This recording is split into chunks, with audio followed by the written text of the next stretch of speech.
मुख्य सचिव, डीजीपी साहब और सरकार के वरीय जो अन्य 5 प्रिंसिपल सेक्रेटरीज थे वो मीटिंग में थे। उनसे जो बात हुई उसके आधार पर यह तय हुआ है कि जो बात डीजीपी साहब के यहाँ चर्चा हुई थी,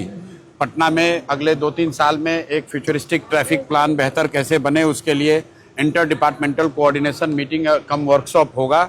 जिसमें कि सभी कंसर्न डिपार्टमेंट के साथ साथ देश के जो इंडिविजुअल्स एंड इंस्टीट्यूशंस हैं जो ट्रैफिक की व्यवस्था को बेहतर बनाने में मदद कर सकते हैं, उनकी बैठक 1 सितंबर में की जाएगी। दूसरी बात जो सहमति बनी थी कि जो सूखा नशा का प्रभाव है, असर है, उसको कंट्रोल करने के लिए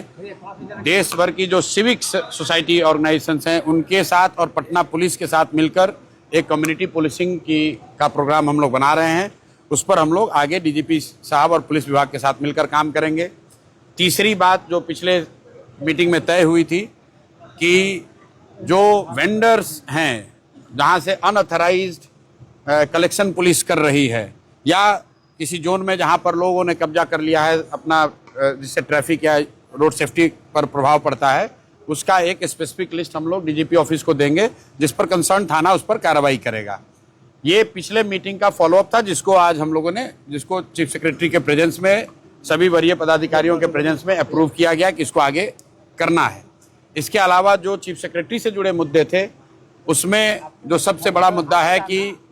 पटना में जो लोगों को, राशन कार्ड धारकों को 3.5 किलो या 4 किलो अनाज मिल रहा है, उस बात पर चर्चा हुई है और चीफ सेक्रेटरी महोदय ने यह आश्वस्त किया है कि ऑन प्रायोरिटी अगले कुछ दिनों में इसके लिए वो सभी कंसर्न पदाधिकारियों को बुला रहे हैं और हर हालत में पटना में राशन कार्ड धारकों को 5 किलो अनाज मिलेगा, ये चोरी बंद होगी, इसका उन्होंने आश्वासन दिया है। दूसरी बात, जो पटना स्मार्ट सिटी का प्रोग्राम है जिसमें कि आप सामान्यतः जो समस्याएं सुनते हैं, नाली, गली, स्ट्रीट लाइट, वेंडिंग जोन या जो ड्रेनेज की समस्या है, इस तरह की जितनी समस्याएं लोगों ने बताई थी वो पटना के म्युनिसिपल कॉरपोरेशन म्युनिसिपल कमिश्नर भी थे वहां मीटिंग में, उनके साथ चर्चा हो गई है। उसको कैसे बेहतर बनाना है उसके लिए एक पूरा विस्तृत हम लोग प्रयास अभी शुरू करेंगे। पानी को लेकर पटना के विभिन्न वार्डों में लोगों ने जो समस्या बताई थी कि पानी गंदा आता है या पानी पीने का जो पानी वो बेहतर नहीं है, उस पर सरकार की ओर से जो कंसर्न ऑफिसर थे उन्होंने बताया कि पटना में पेयजल की समस्या के लिए एक पूरा नया प्रोजेक्ट शायद बन रहा है, उसका डीपीआर बन गया है, लेकिन साथ में ये भी तय किया गया कि जब तक वो नई व्यवस्था बन रही है तब तक वार्ड वाइज जहां पर भी गंदे पानी की या कम पानी की पेयजल की समस्या की बात है उसकी लिस्ट हम लोग उनको देंगे और अगले 2-4-5 दिनों में डिपार्टमेंट के साथ बैठकर हम लोग उसका सॉल्यूशन निकालने की कोशिश करेंगे। अंतिम बात,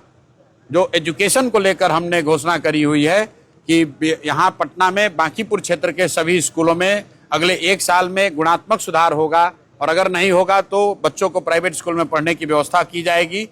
इसको लेकर एजुकेशन डिपार्टमेंट के साथ चीफ सेक्रेटरी की अध्यक्षता में एक बैठक आने वाले दिनों में बुलाई जाएगी जिसमें हम लोग पार्टिसिपेट करेंगे। उसके बाद आपको बता पाएंगे कि स्कूल को लेकर क्या क्या निर्णय आगे किए गए।